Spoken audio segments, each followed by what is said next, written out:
Rajasthan history. देखो, Rajasthan history में हम टोटली क्या क्या पढ़ चुके हैं। एक तो हम जान चुके हैं कि जो हिस्ट्री है, हिस्ट्री के जनक किसको कहा जाता है, इतिहास के जनक। नहीं, राजस्थान हिस्ट्री का नहीं, हिस्ट्री का जनक किसको कहा जाता है, हेरोडोटस को। हेरोडोटस को कहा जाता है। और इंडिया की हिस्ट्री का जनक किसको कहा जाता है, देखो सुनो,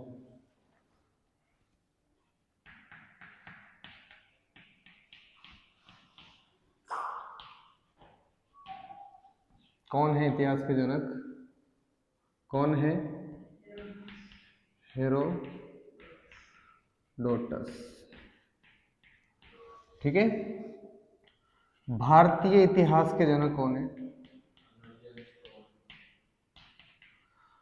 भारतीय इतिहास के जनक कौन है, मेगस्थनीज। बताया था मेगस्थनीज के बारे में, मैंने बताया था। ठीक है। राजस्थान, राजस्थान के इतिहास के जनक कौन है, colonel James Tod. Colonel James Tod. ठीक है। कर्नल जेम्स टोड हमारे लिए इंपॉर्टेंट है। इन्हें और क्या कहा जाता है, घोड़े वाले बाबा, है ना, घोड़े वाले बाबा के नाम से जाना जाता है। और क्या जानते हैं कर्नल जेम्स टोड के बारे में अपन, कर्नल जेम्स टोड की बुक का नाम क्या है, क्या नाम है बुक का, annals, annals and antiquities of Rajasthan. ठीक है। एक और क्या है इनकी, एक और बुक का नाम क्या है, उसके अलावा इसको, इस बुक को एक और किस नाम से जाना जाता है, किस नाम से जाना जाता है, central and western Rajput state of, Rajput state of India. ठीक है। और एक और कौन सी बुक है इनकी, एक और बुक कौन सी है, एक और बुक को क्या कहा जाता है, ट्रेवल्स इन वेस्टर्न इंडिया।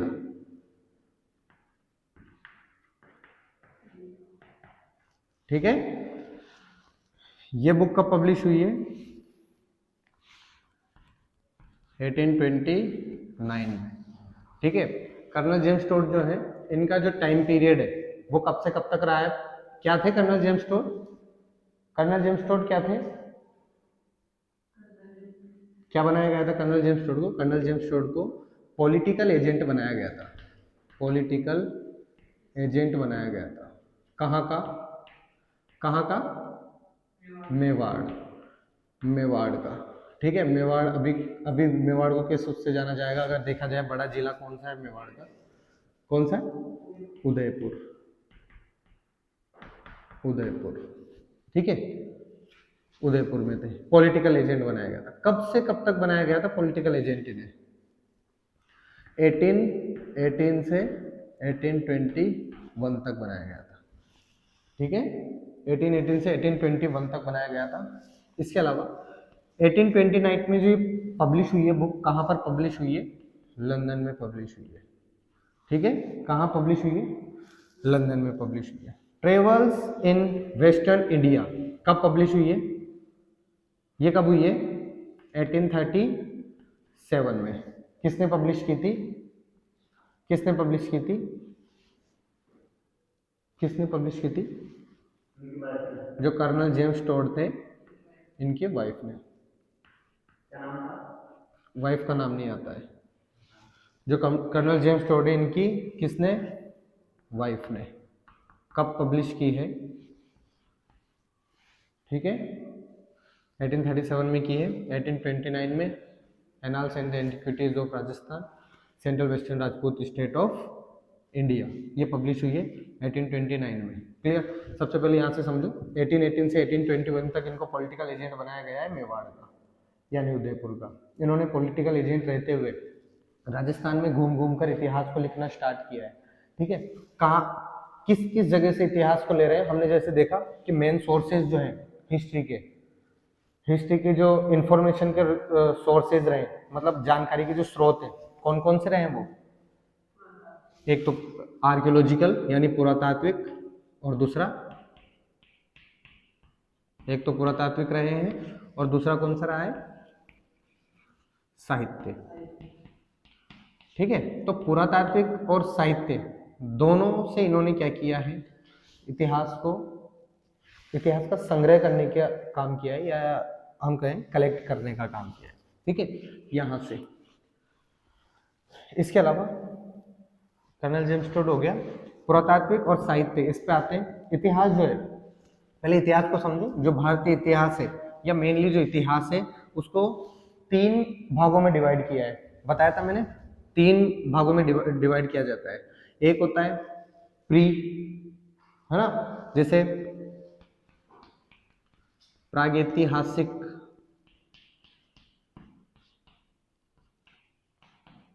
इतिहास,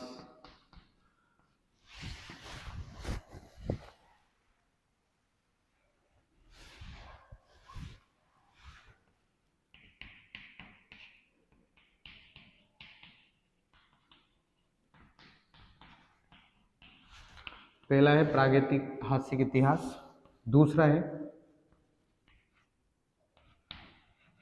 आद्य प्रागैतिहासिक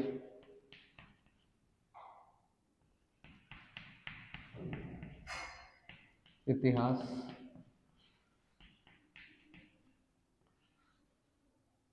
और तीसरा ऐतिहासिक काल। ठीक है। तीनों को समझने की कोशिश करते हैं। प्रागैतिहासिक इतिहास क्या होता है? प्रागैतिक इतिहास या प्रागैतिहासिक इतिहास क्या होता है? वो समय जहां की हमें जानकारी तो मिली है परंतु वहां पर कुछ भी न तो लिखा हुआ मिला है और न ही कुछ वहां से कुछ चीजें मिल पाई हैं। जैसे अगर हम बात करें तो ये वो वाला है जब मानव की शुरुआत हुई है, जब मानव ने हलचल करना शुरू किया है। ठीक है। वो नदियों के किनारे रहने लगा है, वहां से जो चीजें हमें मिली है हम उनसे ही मान सकते हैं कि यहाँ पर हो सकता है कोई व्यक्ति रहते थे, या यहाँ से मानव की सभ्यता का उद्भव माना जा सकता है। हम ये समझ सकते हैं कि मानव कैसे बना होगा। जैसे आज जो मानव को होमोसेपियन कहा जाता है ना, मानव का साइंटिफिक नेम क्या है? होमोसेपियन किस तरह से एक बंदर से, चिंपांजी से किस तरह से डेवलप करके यहाँ तक पहुंचा है, होमोसेपियन कहलाया है। ठीक है। तो वो वाली पूरी प्रक्रिया को हम प्रागैतिहासिक इतिहास में रखेंगे, मतलब हमारे पास लिखा हुआ या ऐसा कुछ प्रूफ नहीं है। उसके बाद में आते हैं हम आद्य प्रागैतिहासिक इतिहास। आद्य प्रागैतिहासिक इतिहास क्या होता है? इस समय में हमें कुछ कुछ चीजें भी मिली हैं, कुछ कुछ लिखा हुआ भी मिला है, लेकिन हम उनको अच्छे से पढ़ नहीं पाए। ठीक है। मतलब लिखा हुआ तो मिल गया लेकिन पढ़ने में क्या है, हम असक्षम हैं, पढ़ने में असक्षम है। ठीक है। पढ़ने में असक्षम कैसे हैं? चीज समझने की कोशिश करना कैसे हैं। जैसे अगर हम बात करें कि आदि प्रागैतिहासिक इतिहास काल में हम उनको रखेंगे कि जैसे जो सभ्यताएं हुआ करती थी, जैसे दुनिया की अगर सबसे फेमस, सबसे बड़ी अगर किसी सभ्यता की, सिविलाइजेशन के बारे में बात की जाए तो कौन सी है?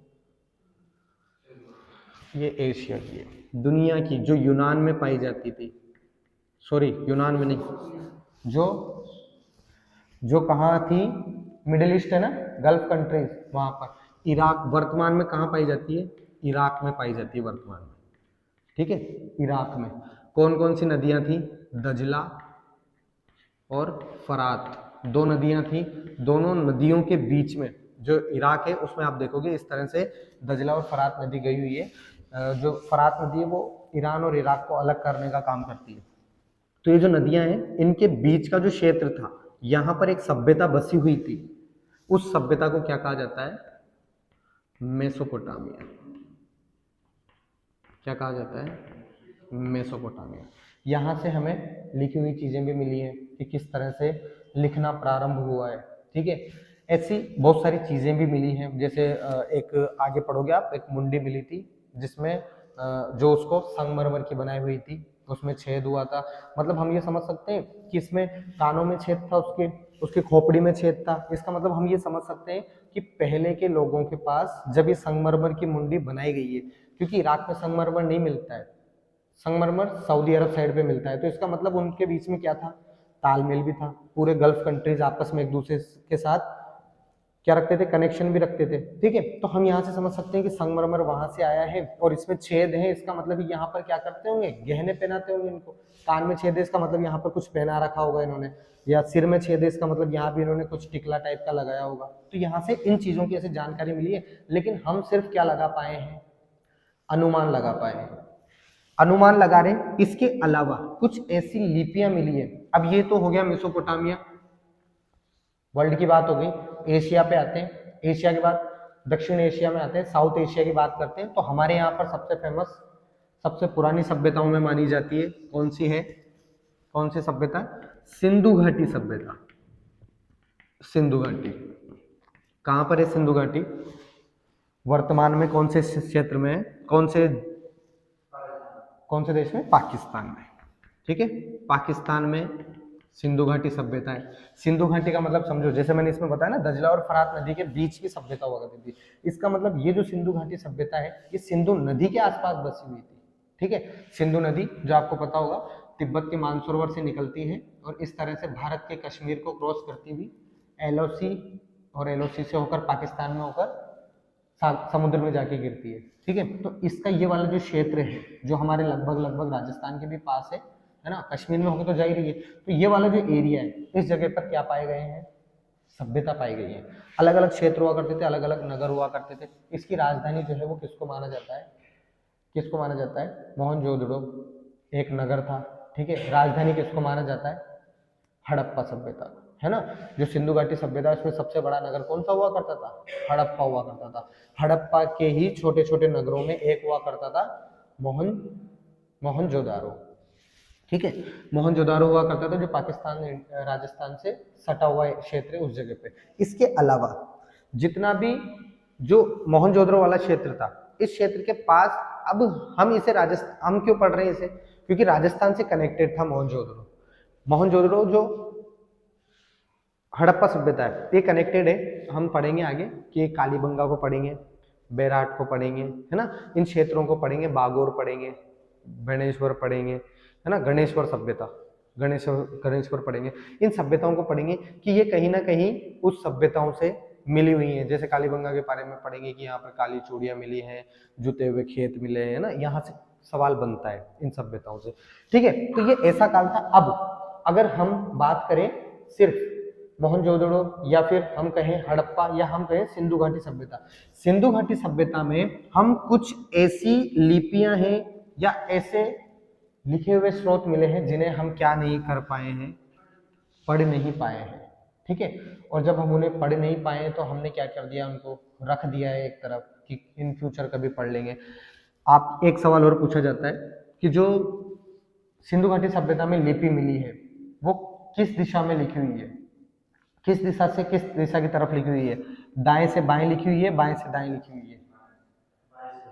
चलो ये बताओ, हिंदी जो हम लिख रहे हैं, अभी मैं जो लिख रहा हूं, मैं बाएं से दाएं लिख रहा हूं या दाएं से बाएं लिख रहा हूं?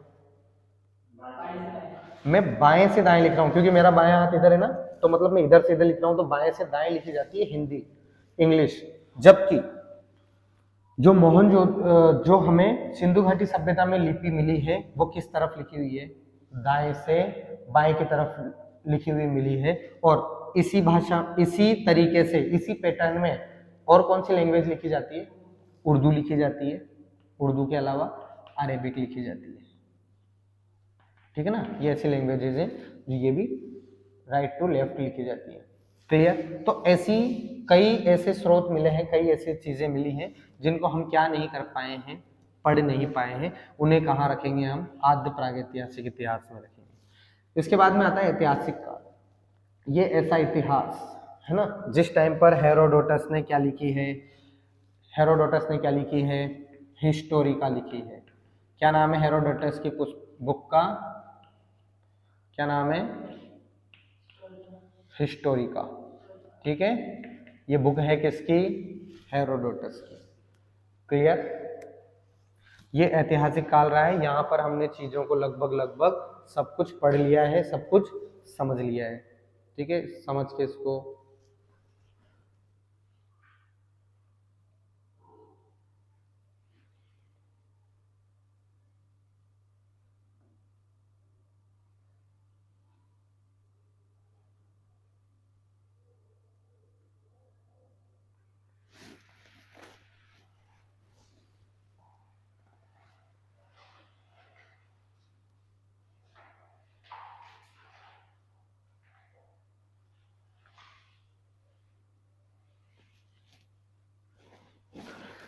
जो ऐतिहासिक काल है, ऐतिहासिक काल है, इसको हम क्या क्या भी कह सकते हैं, वैदिक काल भी कह सकते हैं।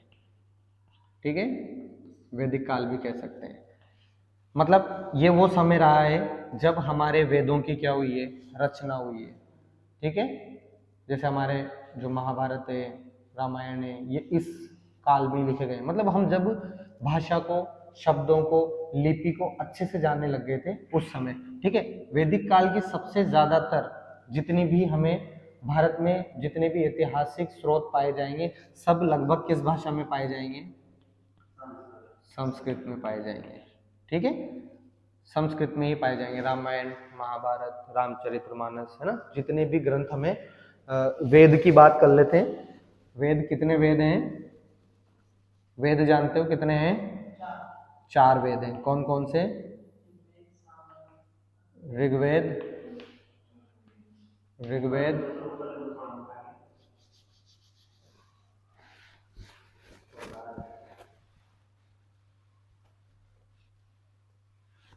ये लिख लिया क्या, वेद कितने हैं, वेद 4 वेद हैं। कौन कौन से, पहला ऋग्वेद, सामवेद, सामवेद, अथर्ववेद और यजुर्वेद। ठीक है, ये भी आएंगे, इनको भी पढ़ेंगे, इनको और अच्छे से पढ़ेंगे कि किस वेद के अंदर किसके बारे में लिखा गया है। ठीक है, इसके बाद में एक काल है, काल या काल, काल कहें या युग कहें, युग। ठीक है, पहला कितने युग हैं, 4 ही हैं, 4 ही हैं। कौन कौन से हैं बताओ। एक तो कल मैंने आपको बताया था, एक तो कल बताया था जिसमें वो कौन सा युग था जिसमें राजस्थान को रायथान नाम से जाना जाता था, त्रेता युग,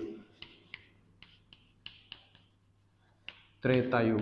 ठीक है, त्रेता युग ये किससे संबंधित है, त्रेता युग कौन से भगवान से संबंधित है, श्री राम से संबंधित है। वेरी गुड, किससे संबंधित है, त्रेता युग। सेकंड है द्वापर, वेरी गुड, द्वापर युग किससे संबंधित है, श्री कृष्ण से संबंधित है। थर्ड है, कौन सा है, सतयुग, किससे रिलेटेड किससे रिलेटेड है कृष्ण से रिलेटेड है। लेकिन सतयुग आ गया, इसमें महाभारत होगी, कौन आएंगे, अर्जुन आएंगे, किससे रिलेटेड है, अर्जुन से रिलेटेड है। अर्जुन को शिक्षा श्री कृष्ण ने दी थी, है ना। महाभारत पूरा का पूरा, महाभारत से कुछ प्रश्न आते हैं। ठीक है, वो हम पढ़ेंगे भी। ठीक है ना, जब युग पढ़ेंगे, युग में हम पढ़ेंगे भी कि महाभारत से राजस्थान किस तरह से रिलेटेड रहा है ना। विराट सभ्यता के बारे में पढ़ेंगे और विराट नगर के बारे में पढ़ेंगे, 2 अलग अलग चीजें हैं। जयपुर में विराट नाम की एक पहाड़ी भी है, वहां पर सभ्यता भी मिली है। इसके अलावा जो जयपुर अलवर वाला क्षेत्र हुआ करता था उसको मत्स्य जनपद के नाम से जाना जाता था। इसके अलावा उसको और किस नाम से जाना जाता था?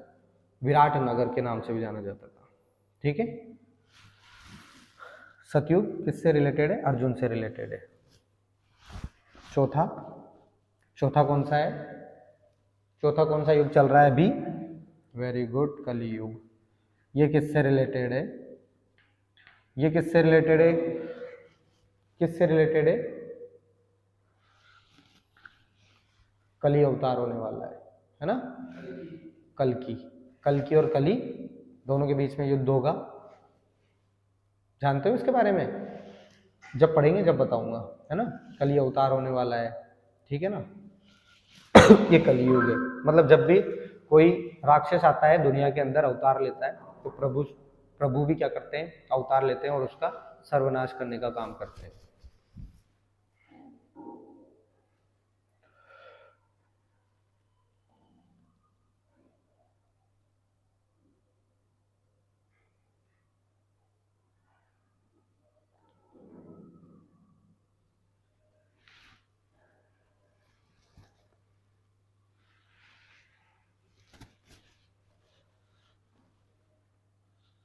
हो गया? ही लिखा आपने? लिख लो इनको, इनको सीक्वेंस वाइज ही लिखा करो, जैसे मैं लिखता हूँ ना। जैसे पहले ये वाला लिखा अपन ने, इसके साथ ये ऐड किया ना, तो इसको आप यहीं पर ऐड कर देना। मैंने वो कर्नल जेम्स टोड के साथ वहीं पर ऐड कर दिया था एक से, तो आप लोग तो इधर कर लेना, क्योंकि फिर पेज इधर का खाली रहेगा आपके। ठीक है ना? तो इधर ऐड कर लेना पूरा, फिर उसके नीचे टॉपिक डाल लेना इतिहास के बाद ये आद्यैतिहासिक, आद्यैतिहासिक। ठीक है, ये ऐसा कैसा टॉपिक डाल लेना नीचे। ये हिस्टोरी का हेरोडोटस की बुक है।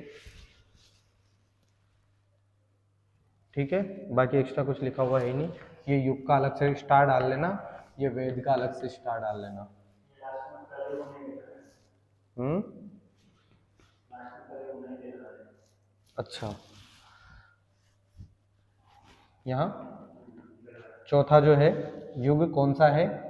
कलियुग है।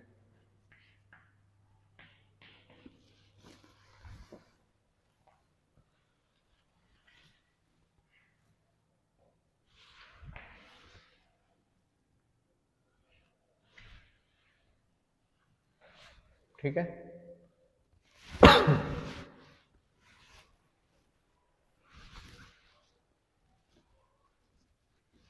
यहाँ हेरोडोटस लिखा था ना, इनकी पुस्तक का नाम यही लिख लो। क्या नाम था इनकी पुस्तक का? क्या नाम था? Historica, Historica. ठीक है,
ओके, हाँ, central and western Rajput state of India और ट्रैवल्स इन, इसको इसी नाम से, इसको इस नाम से भी जाना जाता है, ठीक है। और 1837 में ट्रैवल्स इन वेस्टर्न इंडिया जो है बुक आई थी, ये अलग बुक है ना, ये वाली इसके साथ है, ठीक है ना, सेकंड बुक है ये, सेकंड बुक है ये, है ना। और ये central and western Rajput state of India और annals in antiquities of Rajasthan, ठीक है ना। वैसे देखा जाए ना तो इस नाम का एक लंदन के अंदर क्या बना हुआ है, लाइब्रेरी बनी हुई है, लाइब्रेरी, जो इसकी बुक है ना, इस बुक के ही नाम से लंदन के अंदर लाइब्रेरी भी बनाई हुई है, ठीक है ना। इसमें भी एंटिक्विटीज रखी गई हैं, मतलब ऐसी चीजें जो प्राचीन काल से हमें मिली है।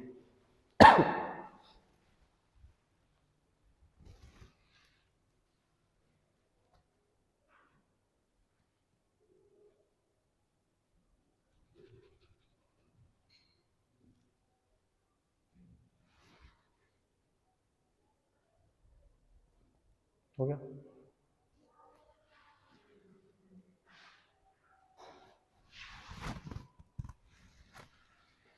ये हो गया वेद।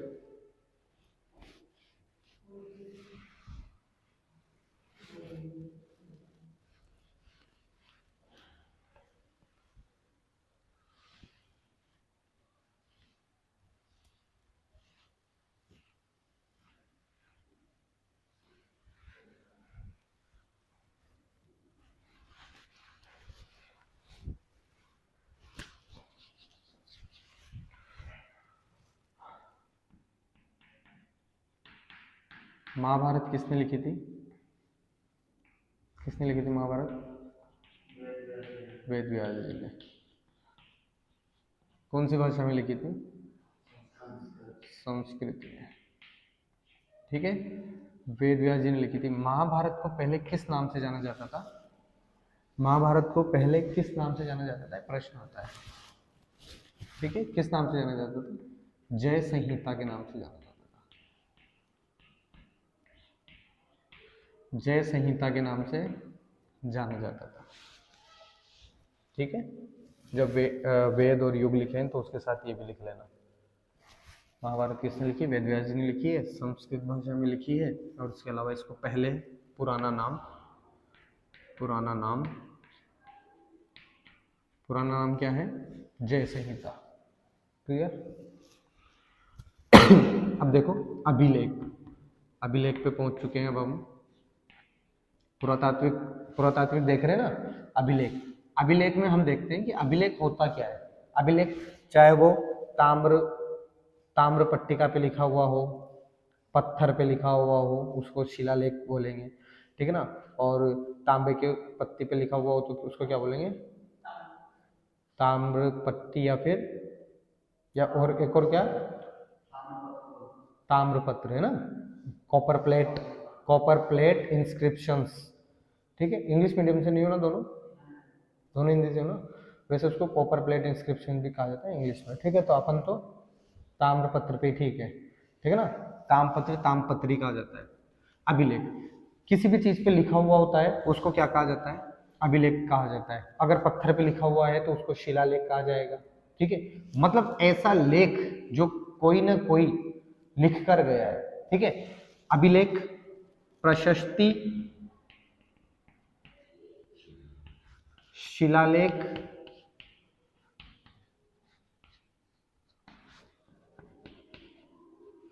ताम्रपत्र,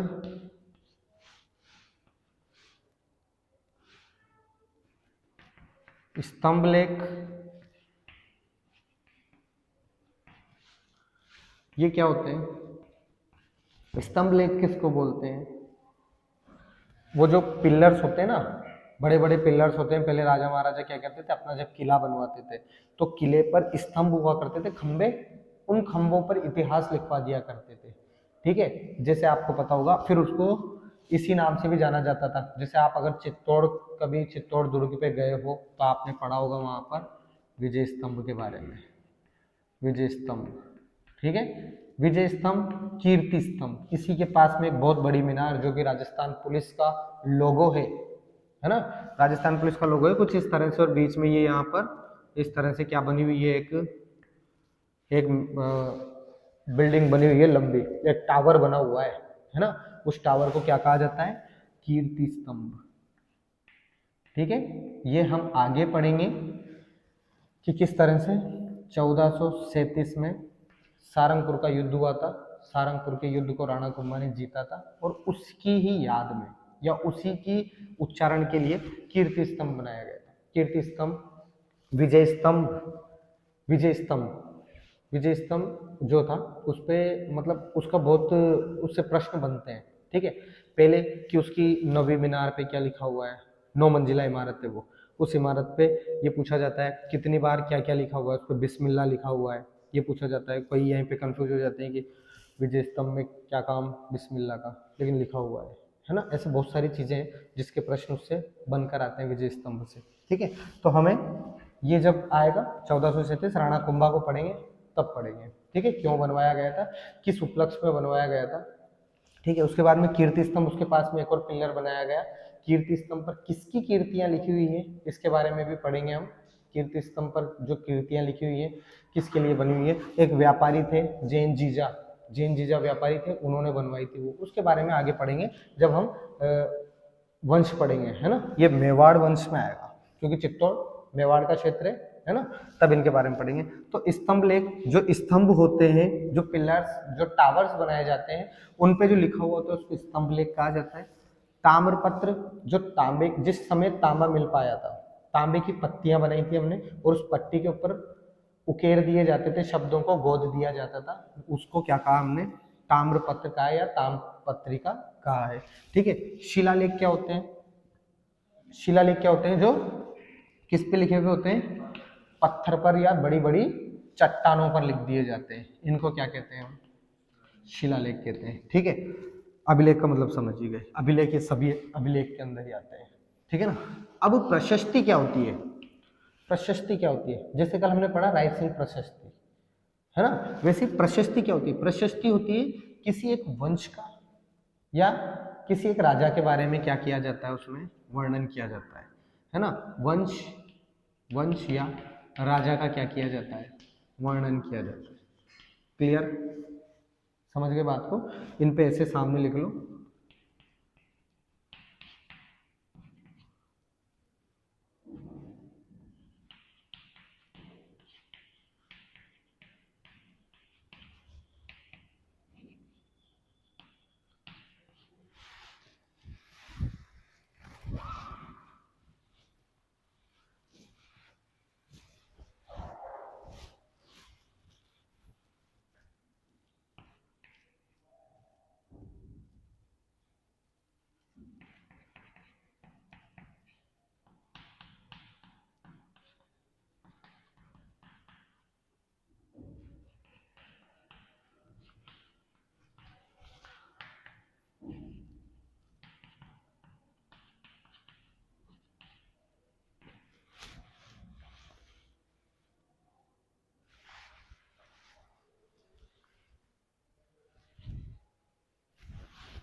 अभिलेखों का अध्ययन, अभिलेखों का अध्ययन क्या कहलाता है,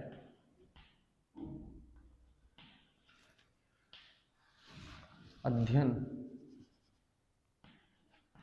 क्या कहलाता है, एपिग्राफी कहलाता है, एपिग्राफी।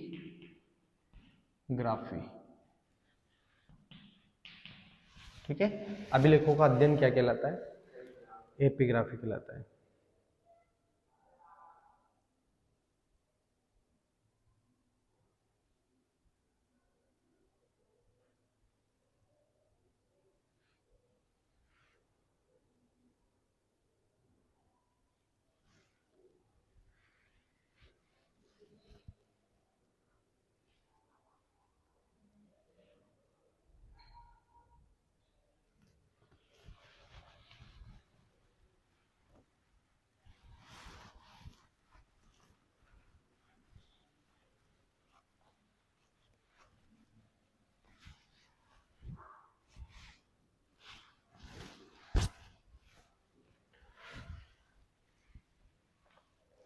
वही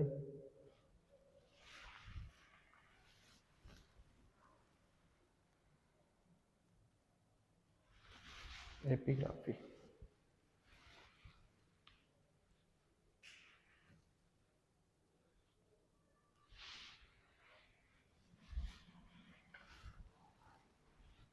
देखो एक राजा रहा है रुद्रदामन, क्या नाम है?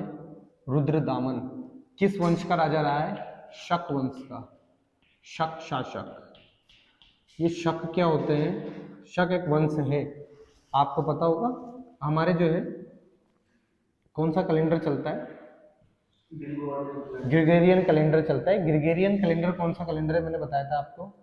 ग्रिगोरियन कैलेंडर कौन सा कैलेंडर है? जो अंग्रेजों द्वारा चलाया जाता है। जिस कैलेंडर को अभी हम लोग मान रहे हैं, पूरा वर्ल्ड मान रहा है, वो कौन सा कैलेंडर है? ग्रिगोरियन कैलेंडर है। ठीक है, ये ग्रिगोरियन नाम के एक व्यक्ति ने बनाया था, इसलिए इसको ग्रिगोरियन कैलेंडर कहा गया।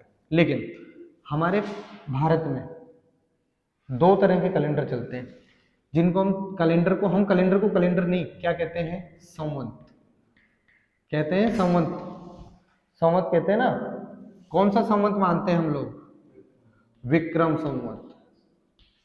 ये राजा विक्रम की जीत के बाद से इन्होंने नया कैलेंडर बनाया था कि आज से 1 तारीख है और आज से हम क्या मानेंगे? विक्रम संवत। नया कैलेंडर शुरू हो गया, विक्रम संवत। ठीक है ना। इसका लगभग 2078 2080 के आसपास का वर्ष चल रहा है। मतलब ये हमसे कितना आगे है? लगभग 55-60 साल आगे है। क्लियर? ठीक है ना। आगे है, मतलब इसमें 2080 तक का लिखा हुआ है। नहीं, इसका मतलब है कि अभी हम 2080 में जी रहे हैं अगर हमारे कैलेंडर को देखें तो, और ग्रिगोरियन कैलेंडर इसके बाद आया है। ठीक है ना। ग्रिगोरियन कैलेंडर इसके बाद आया, वो अभी 2025 पे अटका हुआ है। समझ गए ना। और 60-65 के आसपास है हम तो यहाँ पे, अगर देखा जाए 55 के आसपास। ठीक है। और एक तो ये विक्रम संवत हो गया, इसको हम मान रहे हैं इसलिए हमें पता है। लेकिन एक हुआ करता था शक संवत। आप अगर कैलेंडर उठाकर देखेंगे तब भी आपको पता चलेगा कि उसमें तारीखें 3-3, 4-4 तारीख दी होती है। एक शक संवत की दी होती है, एक विक्रम संवत की दी होती है, एक हिजरी की दी होती है। ठीक है, ये शक संवत हो गया, शक संवत। ठीक है, ये भी हिंदू कैलेंडर है। इसके अलावा एक होता है हिजरी। हिजरी, ठीक है, ये हिजरी कैलेंडर किसका है? हिजरी कैलेंडर को कौन मानता है? मुस्लिम्स। ठीक है, ये जो हिजरी होता है इसको मुस्लिम्स मानते हैं, और इसके अनुसार अभी लगभग 1447 या 48 हिजरी चल रही है। मतलब इस कैलेंडर को बने हुए अभी तक सिर्फ 1400 साल हुए हैं। ठीक है, समझ गए। हम जो मान रहे हैं, जो ब्रिटिश, जो कहें हम यूरोप की देन है ना, वो कौन सा कैलेंडर है? ग्रिगोरियन कैलेंडर है। क्लियर? अब देखो ये जो हमारा विक्रम संवत है, इससे प्रश्न बनता है, और इससे ना कल्चर में बहुत ज्यादा कंफ्यूज करने वाला टॉपिक है पूरा विक्रम संवत का। कैसे करता है कि ये त्योहार और मेले जो पूछे जाते हैं, त्योहार और मेलों को हिंदू कैलेंडर के अनुसार पूछता है। हिंदू कैलेंडर में जैसे पूछता है कि मास, जैसे हिंदू कैलेंडर में अलग अलग मास होते हैं, है ना, चैत्र, ऐसे अलग अलग, आषाढ़ सावन, है ना, आषाढ़ सावन कार्तिक, ऐसे अलग अलग कैलेंडर होते हैं। उस मंथ में, उस माह के अंदर भी 2 पार्ट में डिवाइड होता है। जैसे एक मानो एक मंथ उठा लेते हैं, कार्तिक मास हमने उठा लिया। इस कार्तिक मास को 2 भागों में डिवाइड किया जाता है, 2 पखवाड़ों में डिवाइड किया जाता है। किस में किया जाता है? पखवाड़े में। ठीक है, ये पखवाड़े क्या होते हैं? पखवाड़े का मतलब ऐसे समझ जाओ, 15 दिन का एक 15 दिन का ग्रुप क्या कहलाएगा? पखवाड़ा कहलाएगा। यानी 1 से लेकर 15 तारीख तक अलग, और 16 से लेकर 30 तारीख तक अलग। ये पूरा जो है ये अलग कहलाता है। ठीक है, जबकि ये जो है ये पूरा डेट अलग कहलाएगा, जबकि ये वाला जो 15 का है पूरा, ये अलग कहलाएगा। आया समझ में? कैलेंडर ये होता है। अब ये जो फर्स्ट वाला फेज होता है ना, मतलब 1 तारीख से लेकर 15 तारीख तक, आपने कभी ऐसा नहीं सुना होगा। हम हमेशा क्या सुनते हैं? एकादशी 11 तारीख को बोलते हैं एकादशी, है ना, 11 या एकादशी बोलते हैं ना। ठीक है, 14 तक 14 तक सुनते हैं हम, और उसके बाद से वापस से एक से स्टार्ट हो जाता है ना। फिर वो कौन सा लग जाता है, जैसे ही देखो मैं बात समझाता हूँ आपको। पहला जो पक्ष है इसको क्या किस नाम से जाना जाता है, नहीं नहीं, शुक्ल पक्ष के नाम से जाना जाता है, शुक्ल पक्ष। ये पहला जो पक्ष है इसको शुक्ल पक्ष के नाम से जाना जाता है, और दूसरा जो पक्ष है इसको कृष्ण पक्ष के नाम से जाना जाता है। अच्छा, शुक्ल पक्ष दिख रहा है, शुक्ल पक्ष के नाम से जाना जाता है, और जो दूसरा होता है उसको कृष्ण पक्ष के नाम से जाना जाता है। मतलब जो 1 से लेकर 15 तक की तारीख है, महीने की स्टार्टिंग है। अगर आपसे कहे कि सप्त शुक्ल, तो इसका मतलब ये महीने की 7वीं तारीख है। लेकिन अगर वो कृष्ण हो गया, कृष्ण हो गया, तो इसका मतलब वो कौन सी तारीख चली गई, लगभग 22 तारीख है। समझ गए? कृष्ण पक्ष, कृष्ण का मतलब ही क्या होता है, काला होता है, कृष्ण का मतलब, है ना। जैसे मेघ, जैसे आपने वो जो कवि वगैरह होते हैं ना, ये कवि मेघ जो होते हैं ना, मेघ बादल, उनको कृष्ण रूपी बताते हैं। मतलब ये मेघ जो है ये कृष्ण रूपी है, मतलब वो काले हैं, ठीक है। तो हम इसको मानते हैं डार्क, ब्लैक, कृष्ण के नाम से मतलब समझ रहे हैं हम। तो ये जो ना, हम ये समझ सकते हैं कि शुक्ल का मतलब यहाँ पर सफेद समझ लो, और कृष्ण का मतलब काला समझ लो, कि जब महीना स्टार्ट हुआ है तो सफेद है, ताजगी है, और धीरे धीरे वो क्या होता चला जाता है, काला होता चला जाता है, डार्क होता चला जाता है, महीना जैसे जैसे खत्म होने लगता है। तो वो पक्ष क्या कहलाया है, कृष्ण पक्ष कहलाया है, और स्टार्टिंग वाला जो है वो शुक्ल पक्ष कहलाया है, ठीक है। तो अब कल्चर में किस तरह से कंफ्यूज करता है कि जब मेले पूछे जाते हैं, मेले पूछे जाते हैं, कोई जयंती पूछी जाती है, तो इनको इसी कैलेंडर के अकॉर्डिंग पूछा जाता है। क्लियर? ठीक है ना। जितने भी राजा महाराजा आएंगे, अभी हम महाराणा प्रताप वगैरह इनके बारे में पढ़ेंगे, तो इन सभी के जो जन्म रहेंगे इनके नाम से मेले रहेंगे। जैसे अभी हम कल्चर में ही जो है लोक देवता पढ़ेंगे, रामदेव जी, गोगा मेड़ी वाले जो गोगा ही है वो, है ना, उनको पढ़ेंगे। इसके अलावा तेजा जी को पढ़ेंगे, है ना। तो इन सब के बारे में, जो इनकी जैसे तेजा जी की तेजा दशमी आती है ना, तो इनकी अलग अलग तिथियां ऐसे पढ़ेंगे ना, तो ये पूरा इसी मंथ, ये इसके अकॉर्डिंग ही चलेगा, ठीक है। तो एक बार ये अभी तो हमने एक बार ऐसे समझ लिया, एक बार तब फिर समझेंगे, एक बार जब हम तब समझेंगे, तो लगभग लगभग आपको ये थोड़ा बहुत याद भी रहेगा कि होता क्या है। और अब तो लगभग याद भी रहेगा कि पहला जो पखवाड़ा होता है वो शुक्ल पक्ष का होता है, और दूसरा पखवाड़ा कृष्ण पक्ष का होता है। कभी भी हमारे हिंदू कैलेंडर में 16, 17, 18 तारीख नहीं आती है, ठीक है ना। 1 से लेकर 14 मावस तक ही होती है, ठीक है ना, ठीक है ना। मावस पूनम यही चलता है ना, मावस और पूनम। क्या मावस का मतलब तो स्टार्टिंग मानेंगे, और पूनम का मतलब पूर्ण पूर्ण चांद दिख जाता है कि अब ये महीना दूसरे फेज में लग चुका है, 15 तारीख, ठीक है ना। और महीने में 2 बार आती है हमेशा मावस। और अपने जो पेरेंट्स है ना, वो तो ऐसे ही जानते हैं, मतलब वो ऐसे बता देते हैं कि आज मावस है, कल पूनम थी, ऐसे बता देते हैं वो आगे का सब कुछ, ठीक है। ये समझे क्या बता क्या रहा था मैं वैसे?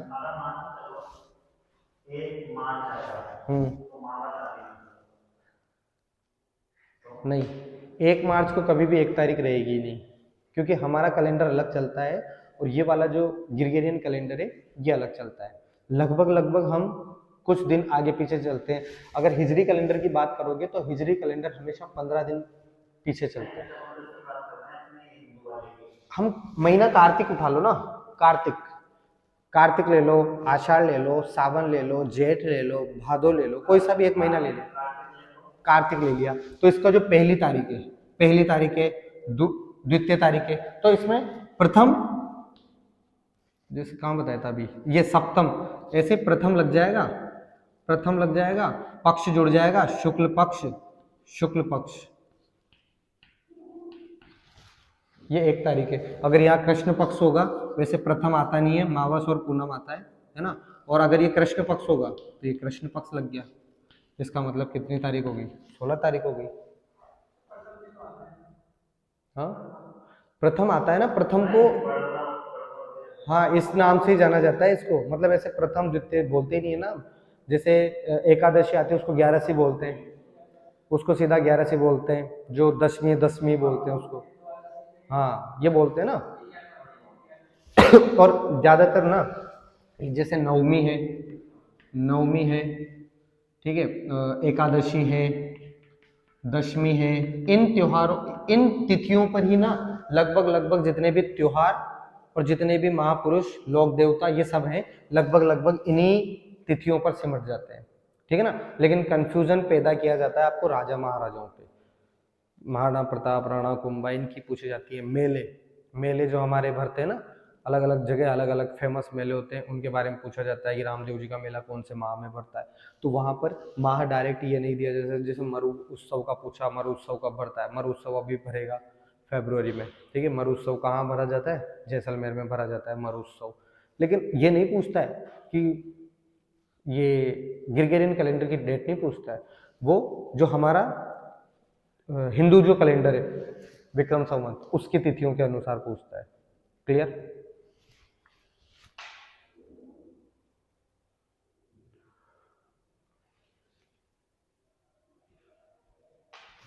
ठीक है, हाँ। रुद्रदामन कौन थे?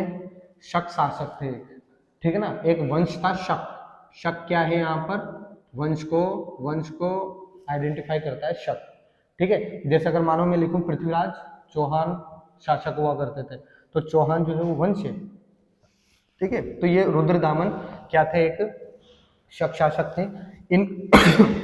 इनका जूनागढ़ में क्या मिला है, जूनागढ़ में अभिलेख मिला है।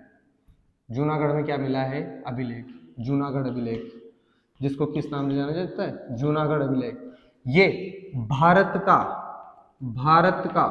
सिर्फ राजस्थान का नहीं, भारत का पहला संस्कृत अभिलेख है, संस्कृत अभिलेख, भारत का पहला संस्कृत अभिलेख है।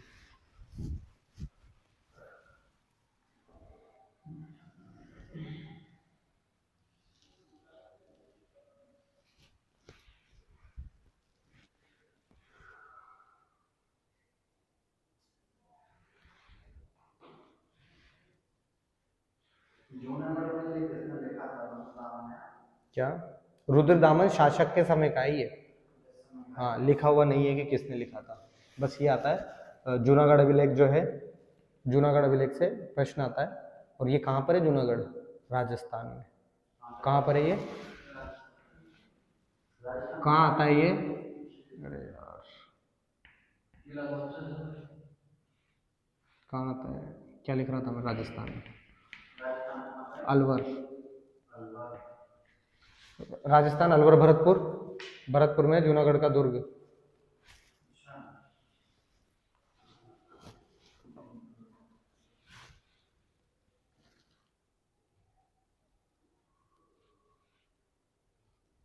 नहीं, जूनागढ़ का दुर्ग बीकानेर में है, लोहागढ़ का दुर्ग है भरतपुर में, सॉरी, बीकानेर। क्या, लोहागढ़ लोहारगल, दो दुर्ग आते हैं। लोहागढ़ भरतपुर में, जिसके अंदर वो हम पढ़ेंगे 1527 बाबर वर्सेस राणा सांगा, जिसमें बाबर की सेना को सबसे बड़ा कब्रिस्तान माना जाता है। बाबर की पूरी सेना को दफन कर दिया था रात में, राणा सांगा की सेना ने मार के, और वहीं पर दफन कर दिया था किले के अंदर ही।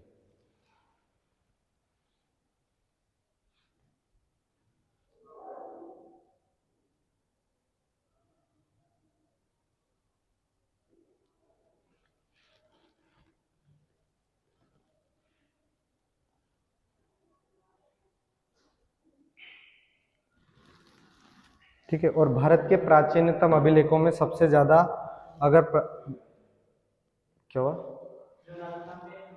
बीकानेर। अगर बात करें, क्या बता रहा था मैं, हाँ, सबसे प्राचीनतम अभिलेखों की,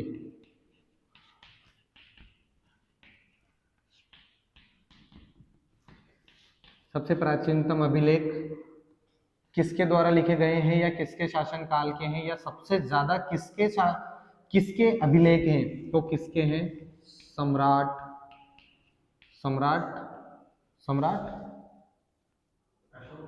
सम्राट सिर्फ दो ही राजाओं के आगे लगता है, और ये एक तो सम्राट के तो बिल्कुल टाइटल ही मिला हुआ है किसको, किसको,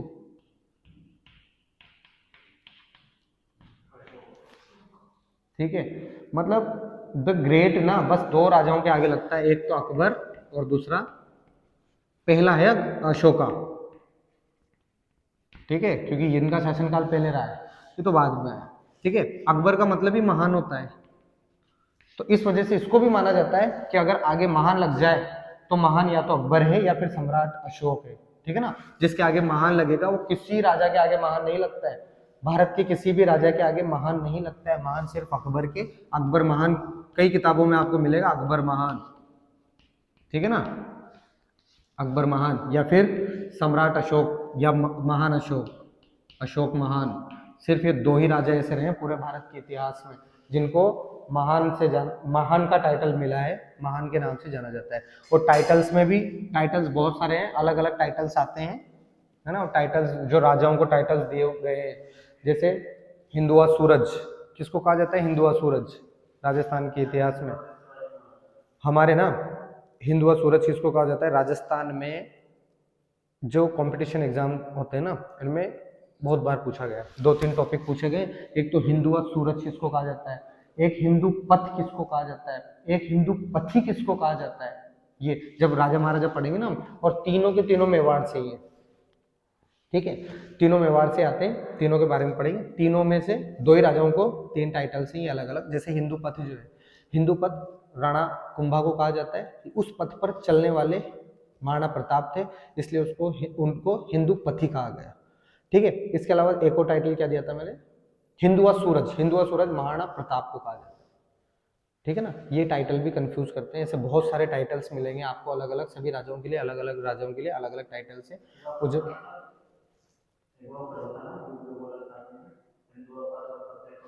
हिंदू पथ एक होता है, हिंदू पथ, हिंदू पथ एक होता है, हिंदू पति, हिंदू पति एक है, हिंदुआ सूरज, हिंदुआ सूरज, हिंदुआ सूरज कौन है, जो दृढ़ राखे धर्म को ते ही राखे करतार, पता है ना, शाहबाज वाला मिशन 1583 कब हुआ था, बताया था ना, हाँ 1583 में शाहबाज खान गए थे ना इनको पकड़ने के लिए महाराणा प्रताप को, तो तभी दिया था उन्होंने वो कोट जो मैंने बताया था आपको, जो दृढ़ राखे धर्म को ते ही राखे करतार, कि जो धर्म पे अड़िग होते हैं उनकी भगवान खुद रक्षा करने आ जाते हैं। महाराणा प्रताप की रक्षा करने के लिए आए थे, वही मानते हैं, ठीक है। उसके बाद में उन्होंने बताया भी कि वो दीवान मानते थे अपने आप को, है ना, राजा जी जो है वो एकलिंग जी को मानते हैं, ठीक है। हिंदुआ सूरज किसको कहा जाता था, महाराणा प्रताप को कहा जाता था,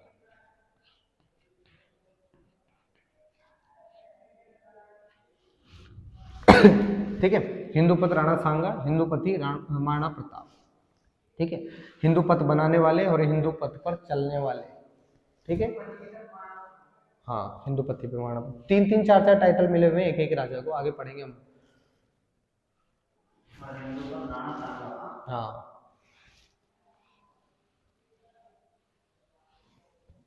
सम्राट अशोक, ठीक है। इनका जो ये सबसे प्राचीन अभिलेख मिलते हैं, ये किन भाषा में लिखे हुए हैं, कौन सी भाषा में हुआ करते थे, प्राकृत भाषा में हुआ करते थे, ठीक है। लिपि कौन सी हुआ करती थी,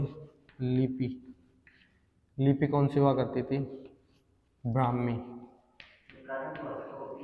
प्राकृत भाषा मतलब ऐसी भाषा जिसके ऊपर ये लिपि और भाषा, ये ऐसी भाषा थी जैसे ऐसे बना हुआ है, ऐसे, अब इसके ऊपर लाइन नहीं है, ठीक है, क्रम से नहीं लिखे हुए हैं, क्रम से नहीं लिखे हुए, ऐसा नहीं है फिक्स है कि भाई ये इसका मतलब यही है, क का मतलब क ही निकलेगा, ये अलग अलग तरह के ऐसे ऐसे कर दिया, ऐसे कर दिया, फिर अगला शब्द जो है वो ऐसे डिब्बा बना दिया, ऐसे कर दिया, ऐसे ऐसे कर दिया, है ना, ऐसे लिखे हुए होते हैं, इनके ऊपर लाइन नहीं होती है ना।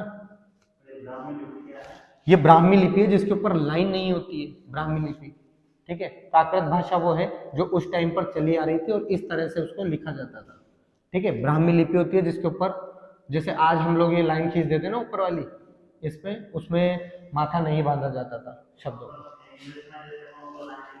हाँ वैसे वैसे समझ सकते हैं, ब्राह्मी लिपि क्यों जाएगी, पर वो अलग लैंग्वेज थी ना, वो लैंग्वेज भी अलग थी ना, वो लैंग्वेज भी अलग थी, ठीक है।